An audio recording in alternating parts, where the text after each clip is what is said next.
Breaking news చూస్తున్నాం. SIT chief Sajjanar వ్యాఖ్యలపై మాజీ మంత్రి ఎమ్మెల్యే హరీష్ రావు సీరియస్ అయ్యారు.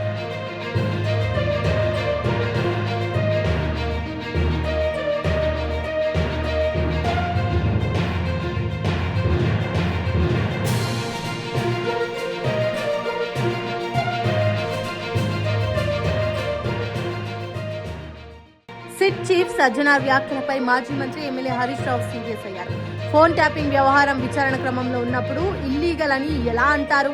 ఈ వ్యాఖ్యలను కోర్టు ధిక్కరణ కింద పరిగణించాల్సి ఉంటుందని, ఫోన్ ట్యాపింగ్ ఇల్లీగల్ అని ఇండియన్ టెలిగ్రాఫ్ చట్టం నిర్ణయించాల్సి ఉంటుందని, చట్టపరంగా విచారణ జరుగుతున్న సమయంలో మాజీ ముఖ్యమంత్రి కేసీఆర్ మీద సజ్జనార్ చేసిన వ్యాఖ్యలు రాజకీయ ప్రేరేపిత వ్యాఖ్యలుగా ఉన్నాయని మండిపడ్డారు. దర్యాప్తు సంస్థలు స్వతంత్రాలుగా చట్టపరంగా పనిచేయాలని డిమాండ్ చేశారు. తీర్పులు కోర్టుల ద్వారానే వెలువడాలి కానీ పోలీస్ సందేశాల ద్వారా కాదని, కేసీఆర్ లీడర్ ఆఫ్ అపోజిషన్ గా సజ్జనార్ ఎందుకు గుర్తించడం లేదని హరీష్ రావు మండిపడ్డారు.